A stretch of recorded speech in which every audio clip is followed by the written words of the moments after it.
My job is to introduce our topic and our two dynamic speakers, and then I'm going to let the two speakers do all of the hard work. But first, let me encourage you to submit questions via the chat box at any time, and we'll reserve time at the end of the hour to address as many as we can. Now, what we expect to learn today from our webinar is what not to do when right-sizing the IT budget. We're going to learn what principles and rules have proven successful in other recessions, how best practices such as ITIL, COBIT, and VAL IT can help, who should be involved in the process, and next steps.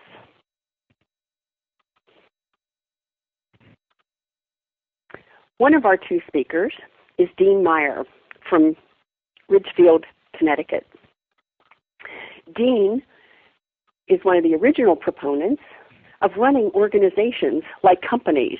In other words, running IT, for example, as a business within a business. He has implemented this in corporate, government, and nonprofit organizations, utilizing culture change, organizational structure, and resource governance processes.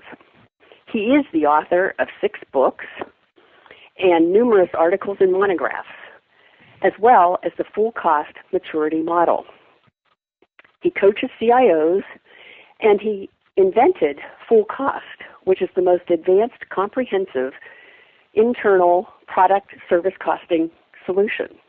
I had the pleasure of working with Dean last month in Ridgefield, Connecticut, in his wonderful office among the colorful fall leaves. So that was quite a pleasure.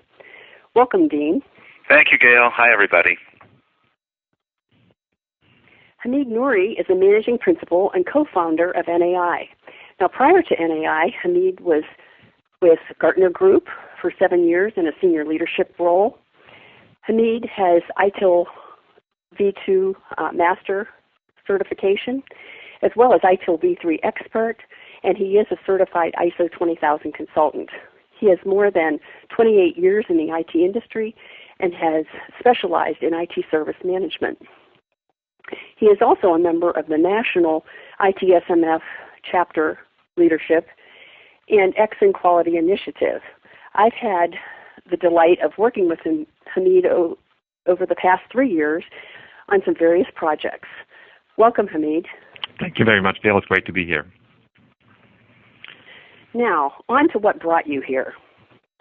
2008 started actually with some ominous warnings, and what has happened? It's actually gotten worse. So you can see world GDP is down, and as we know, in just even the past 2 days, the world markets have gotten worse.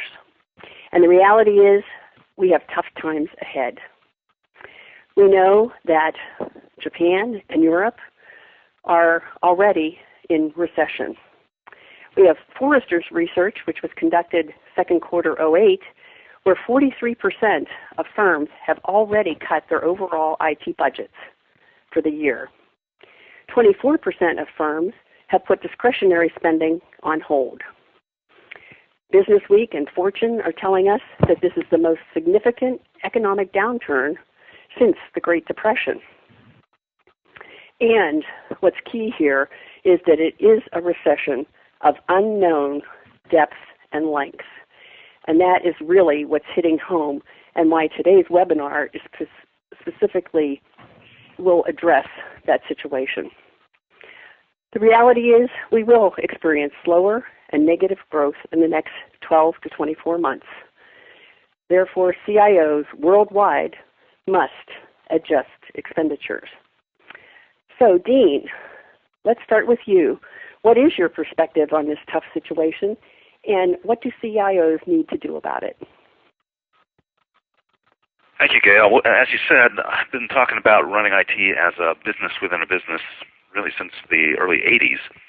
And I always look to that to find answers to the most difficult questions over the years. So from the business within a business perspective, using that paradigm, the situation looks to me like this. the enterprise, that is the company, the business that we serve, just can't afford all that it wants from IT. It just can't afford to buy from us all that they'd like or all that we'd like to sell. So what they're going to try is this do more with less line, because they want it all, they just can't afford it. And, that may be possible to a degree. You may be able to eliminate some waste. You may be able to defer some sustenance activities. You may be able to demand more of your staff and vendors. But how far is that going to take you? Do you really have people sitting around not, wasting time or wasting money? Have you been ignoring process improvement opportunities, efficiency opportunities until now? I don't think that's the case. I think we're all working pretty hard, and I don't think there's a lot of fat in the system. So to me, from my perspective, if they can't afford all they want from us, the only possibility is to do less with less, not more with less. And that means the only really interesting question is, how do we go about deciding what that less is? That is, what we're not going to do. Now, the way this is normally done is highly destructive. Consider two common approaches to cutting back. One approach is we cut expense codes like travel or training or contractors, whatever. Across-the-board cuts in certain types of expenses. Or another very similar approach is just a across-the-board X%, cut 5%, or these days I'm afraid it's worse than that. Look at the implications of that. Look at that, what that does in reality. What this means is people, your managers, don't have all they need to do what's expected of them. They've got a project that requires some training or requires some contractors. You cut that off. Now how are they going to do that project? They're delivering services that require travel, training, contractors, whatever, and they can't deliver. So that's going to lead to widespread ineffectiveness. Things are going to start failing all over the place. Meanwhile, managers are independently deciding what gives. They've got less resources. Expectations haven't changed, so each has to set his or her own priorities. And with each deciding independently, that's going to lead to a patchwork quilt of slippages and failures with unpredictable end results. This, in turn, causes teamwork to come unraveled. Look, if I need your help on my top priority, Project A, but you decide that A is a low priority for you, you need to do B. But you need my help on B, which is my low priority. Neither of us have the resources to help one another. Teamwork comes unraveled, and we're back to stovepipes, everybody trying to go it alone. And the organization gets less efficient, not more efficient. And again, things are failing randomly. We may cut back on sustenance, no training, no innovation, cut back on investments in infrastructure, cut back on investments in tools that we need to be productive. And as a result, our productivity across the board goes down. Everything gets more expensive. And again, things are going to fail randomly. The whole organization slips in its ability to deliver. We may even be forced to forego really good projects, really good investments.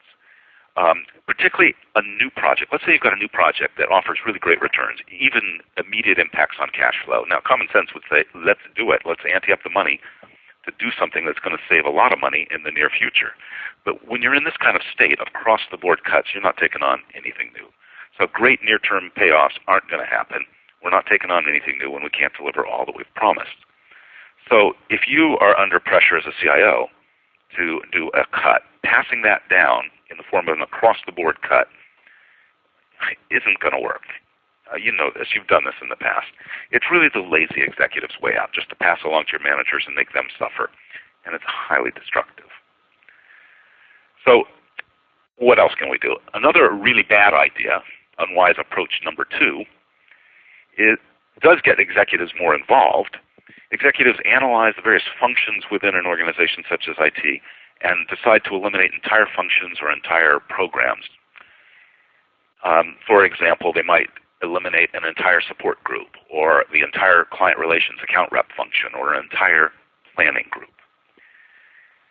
Now, any function is going to be doing some really high payoff things as well as some questionable things.